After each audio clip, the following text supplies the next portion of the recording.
लड़की नहीं आ रही।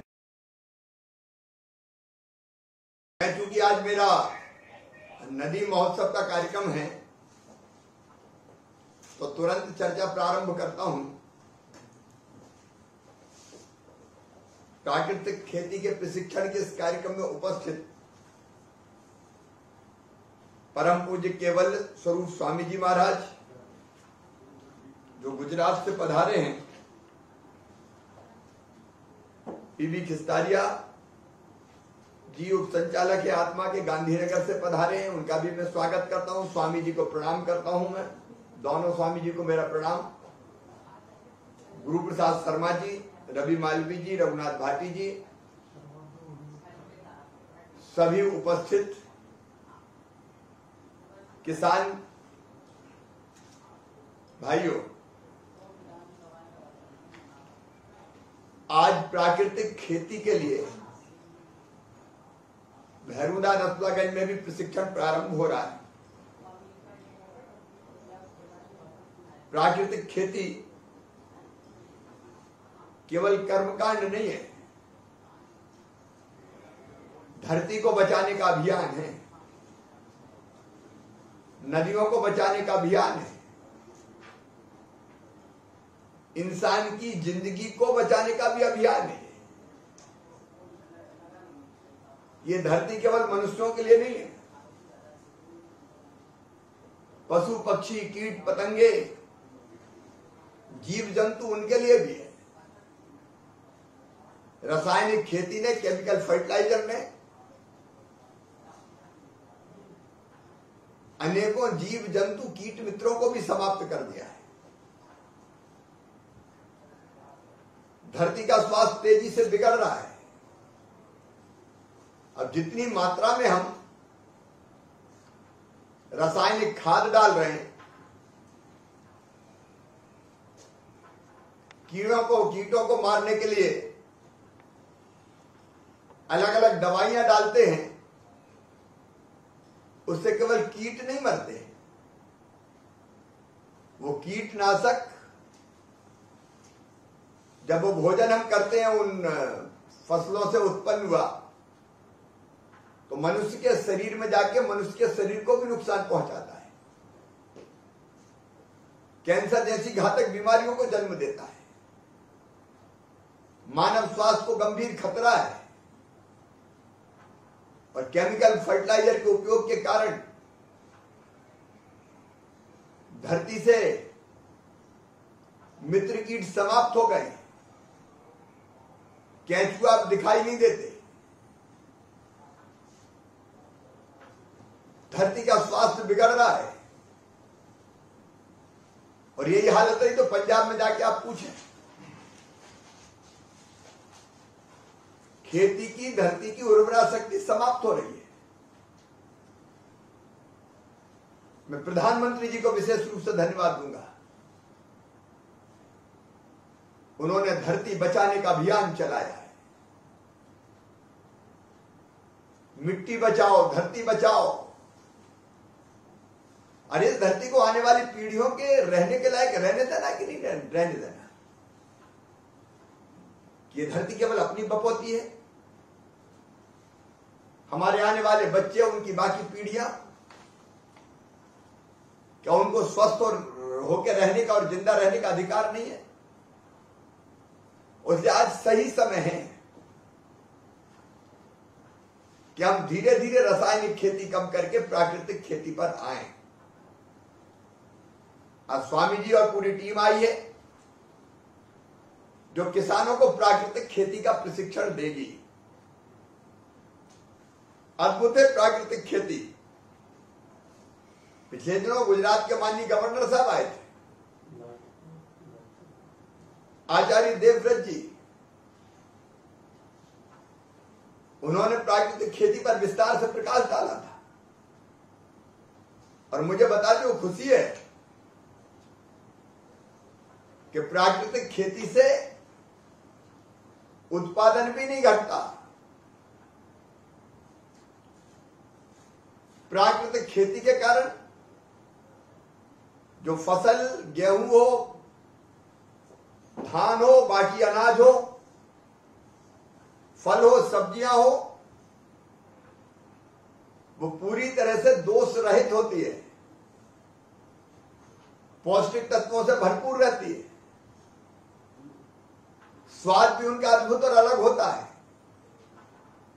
और मनुष्य को वो पोषण भी देती है। और इसलिए प्राकृतिक खेती 21वीं सदी की खेती है। प्राकृतिक खेती मतलब केमिस्ट्री की लैब से निकलकर प्रकृति की लैब में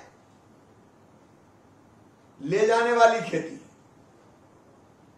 प्राकृतिक खेती मतलब लागत कम, मुनाफा ज्यादा।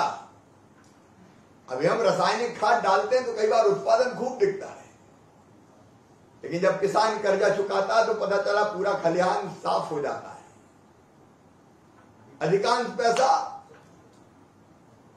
खाद, पेस्टिसाइड,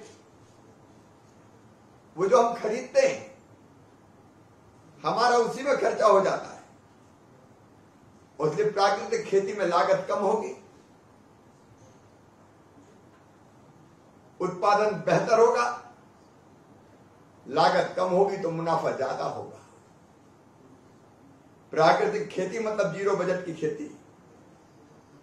प्राकृतिक खेती मतलब आम के आम, गुठलियों के दाम। प्राकृतिक खेती मतलब हींग लगे ना फिटकरी, रंग चढ़े चोखा। और इसलिए प्राकृतिक खेती कैसे करेंगे, स्वामी जी और बाकी विशेषज्ञ बताएंगे। जीवामृत, जीवामृत, बीजामृत बनाने की विधियां आपको बताई जाएगी। और इसलिए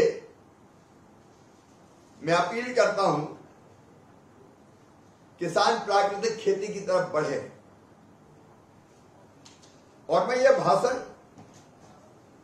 केवल आपके लिए नहीं दे रहा, मैंने स्वयं तय किया 5 एकड़ में इसी खरीफ की फसल से मैं भी प्राकृतिक खेती शुरू करूंगा। मेरी किसानों से अपील है, आपके पास अगर 5 एकड़ जमीन है तो आधा एकड़ में, 1 एकड़ में जरूर करो, प्रैक्टिकल करके तो देखो। मैं पूरे 5 एकड़ की बात नहीं करता। 10 एकड़ है, 1 एकड़ में करके देखो, 2 एकड़ में करके देखो, 2 एकड़ है, आधा एकड़ में करके देखो। लेकिन हम शुरुआत जरूर करें। और मुझे पूरा विश्वास है, अगर हम ये शुरुआत करेंगे तो हम सफल होंगे और धरती की बड़ी सेवा करेंगे, आने वाली पीढ़ियों की बड़ी सेवा करेंगे। मेरे मित्रों, प्राकृतिक खेती के जो लाभ है, एक पूरी तरह से प्राकृतिक कुदरती खेती,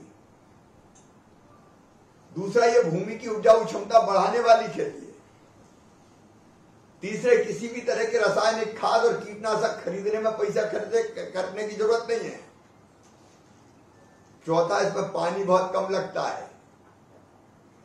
अब अभी पानी की गर्मी में हम फसल उगा रहे हैं, कितना रोज पानी, रोज बिजली। आखिर पानी की भी सीमा है धरती में, तो इसमें पानी और बिजली का खर्चा घटेगा। और प्राकृतिक खेती में प्रकृति में जो तत्व पाए जाते हैं, उन्हीं तत्वों का उपयोग किया जाता है।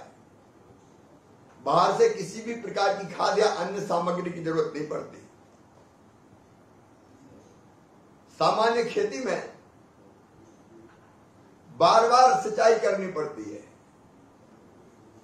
प्राकृतिक खेती में सिंचाई की आवश्यकता बहुत कम हो जाती है। मिट्टी में पोषक तत्वों का संतुलन ठीक होता है। कुछ दिन में ही आप देखना, केंचुआ जो मित्र कीट है, वो रासायनिक खादों ने उसको धरती के अंदर घुसेड़ दिया है। जैसे ही प्राकृतिक खेती पे आएंगे, वो धरती से बाहर निकलेगा, तेजी से और बढ़ेंगे केंचुए। और धरती को फिर से उपजाऊ बना देंगे। प्राकृतिक खेती में माटी की उर्वरा शक्ति बढ़ती है, मिट्टी से पानी भाप बन के कम उड़ता है और माटी की जल धारण करने की क्षमता बढ़ जाती है। हर प्रकार के प्रदूषण में कमी आती है, बीमारियों में कमी आएगी।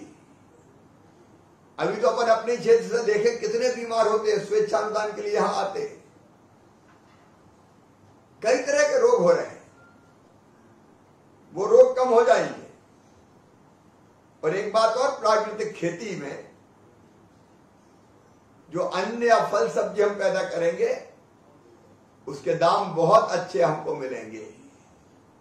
आज पूरी दुनिया में ऑर्गेनिक फूड की मांग होती है, जिसमें रासायनिक खाद ना हो, जिसमें दवाइयां ना छिड़की हो, और उसके दाम काफी ज्यादा रहते हैं। एक नहीं अनेकों फायदे।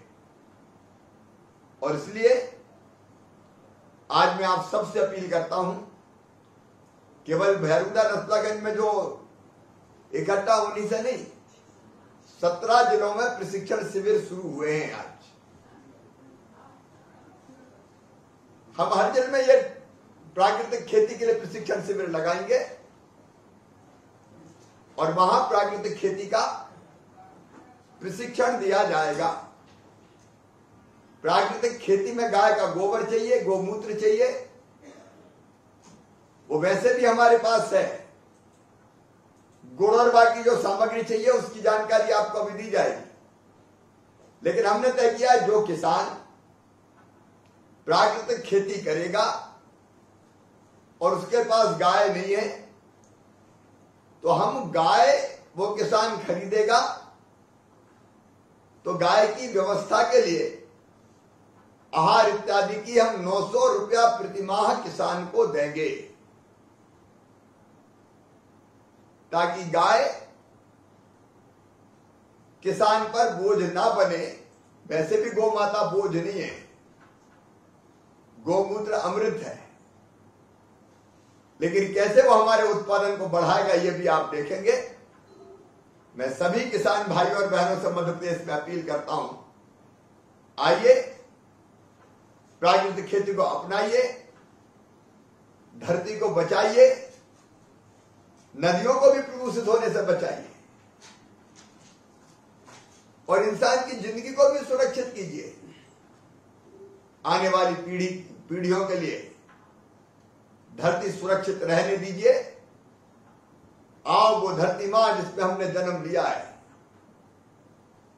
जिसमें बहने वाली नदियों का जल हमने पिया है, जिसकी कोख में पैदा किया हुआ अन्न हमने खाया है, उस मां के प्रति हमारा भी कोई कर्तव्य, उस धरती मां को बचाएं। प्रधानमंत्री जी को मैं फिर धन्यवाद देता हूं, उन्होंने अभियान हाथ में लिया प्राकृतिक खेती का। किसान भाइयों उस अभियान को सफल बनाइए और जैसा मैंने कहा कि बड़े इलाके में नहीं तो आधा एकड़ 1 एकड़ में जरूर इस साल प्राकृतिक खेती की शुरुआत कीजिए। ध्यान से जो विधि आपको बताई जाए वो देखिए, सीखिए और अपनाइए। बहुत बहुत धन्यवाद।